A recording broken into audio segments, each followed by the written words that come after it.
Nicolas Patriarche, bonjour. Bonjour. Vous êtes un élu en charge du numérique dans le département du 64, donc Pyrénées-Atlantiques.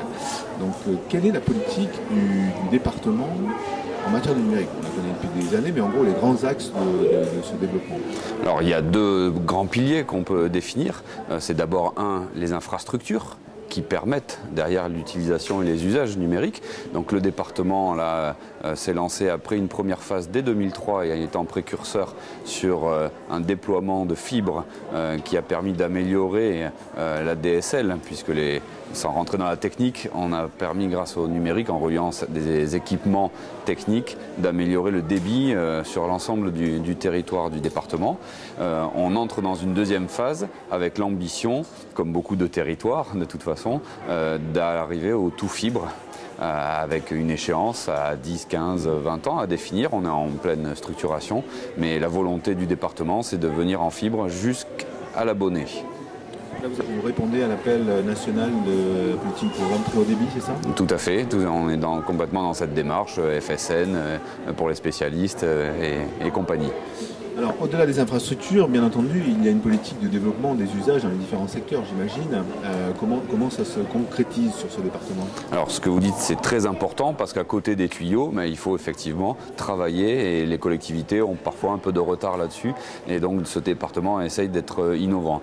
J'ai la chance de présider dans le cadre de mes fonctions un organisme qui a pour but d'expérimenter. Alors, en matière de l'éducation, je pense qu'on va y revenir, mais aussi en matière de solidarité, de maintien à domicile. Voilà comment la technologie, le numérique peut nous amener à répondre à ce grand défi de la société et aussi à moderniser la vie des services publics, la relation à l'usager, à l'administré, avec la collectivité. Voilà trois secteurs où l'organisme que je préside mène des expériences tout à fait intéressantes. Alors l'agence du numérique 64, puisqu'il s'agit d'elle, cet organisme, réalise pas mal d'expérimentations, comme vous le disiez, en particulier une action forte sur l'éducation. Oui, alors le département, grâce au travail fait par l'agence du numérique, a doté l'ensemble des collèges de tableaux numériques. On est dans une logique d'appel à projet avec les établissements, puisque je crois que ce qui est important aussi de dire, c'est que le développement des usages numériques ne se décide pas depuis le conseil départemental, mais doit se faire avec la communauté enseignante et la communauté éducative au sens large. Et donc des appels à projets ont permis de fournir des lecteurs MP4 pour des cours de langue dans des collèges où des professeurs en ont fait la demande, peut permettre comme ça d'expérimenter les nouvelles technologies au service de l'éducation. Alors on sait que les départements ont pour vocation maintenant, notamment avec les projets de réforme, surtout la solidarité territoriale, la solidarité départementale. Au niveau du numérique, ça s'exprime comment dans l'éducation ou dans d'autres secteurs?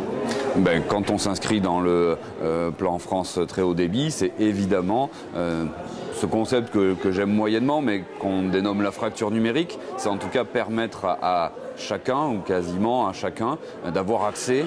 On voit bien que les usages se développent, le besoin, ne serait-ce qu'en débit, augmente quand à la maison il y a un smartphone ou deux connectés, une tablette en même temps, un ordinateur, toute la famille peut être connectée en même temps, donc il y a besoin, et ça c'est le rôle d'une collectivité, à l'image de ce qu'on a pu faire pour l'eau, pour l'électricité finalement, de développer un réseau qui permet d'accéder pour que personne ne reste en marge de ce grand chantier, cette grande évolution en tout cas qui traverse notre quotidien. Alors les Pyrénées-Atlantiques sont une terre de contraste, comme beaucoup de territoires en France. On a le côté atlantique, forte urbanisation sur les côtes, ensuite on a la RPI, le Béarn, etc. Est-ce que c'est simple pour un département de gérer justement ce grand écart qu'il peut y avoir entre des territoires contrastés? Justement, à l'heure où parfois on s'interroge sur la pertinence de l'échelon départemental, moi je crois que c'est un domaine justement, il n'y a pas mieux que le niveau départemental pour essayer d'avoir une solidarité territoriale, une sorte de péréquation entre les territoires. Vous l'avez dit, ce département a deux pôles forts, la côte et encore le littoral, donc la côte basque et le Béarn. Je suis élu à Pau aussi et je peux vous dire que ce territoire est très innovant en matière de numérique et d'infrastructure. Et donc le département, entre ces deux pôles forts, est là pour assurer une péréquation et avec le centre du département, les zones un peu plus reculées. Et voilà, le monde rural a aussi besoin du numérique. Le fait d'avoir une agence, parce que ce n'est pas tous les départements qui sont dotés d'une agence du numérique, hein, je crois qu'il y en a moins d'une dizaine en France, c'est un choix politique qui peut se continuer aujourd'hui? Oui, très, très clairement, c'est d'abord une volonté de ce département, et quels que soient les exécutifs, cette volonté n'a pas été remise en cause, et c'est à la fois la manifestation d'une réalité. Il y a besoin à un moment donné de coordonner, de se parler. Le numérique ne doit pas être un terme gadget, galvaudé, et pour qu'il ait du contenu, il faut qu'à la fois le monde économique, le monde éducatif, le monde institutionnel, le citoyen puisse trouver un espace dans lequel il s'interroge, il réfléchit, il bâtit des projets autour du numérique qui n'est qu'un instrument finalement au service de quelque chose de bien plus grand.